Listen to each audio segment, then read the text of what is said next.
23 জানুয়ারি মানেই ইতিমধ্যে ঘোষণা করা হয়েছে দেশপ্রেম দিবস।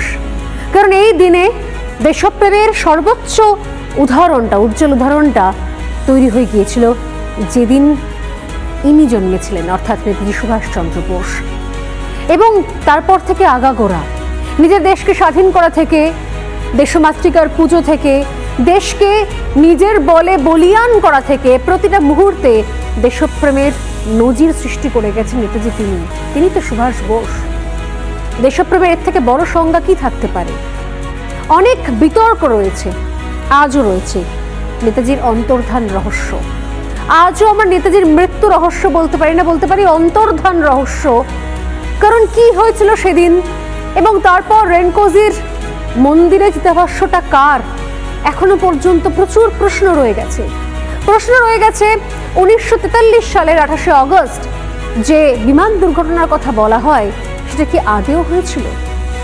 তাইওয়ান সরকারের তরফ থেকে বলা হয়েছে সেদিন নাকি সেখানে কোনো বিমান দুর্ঘটনা ঘটেইনি। তাহলে কি পুরোটাই চক্রান্ত ছিল, একটা বিশাল বড় ষড়যন্ত্র? দেশের ছেলেকে, সুযোগ্য উত্তরসূরিকে দেশ থেকে দূরে রাখার চক্রান্ত।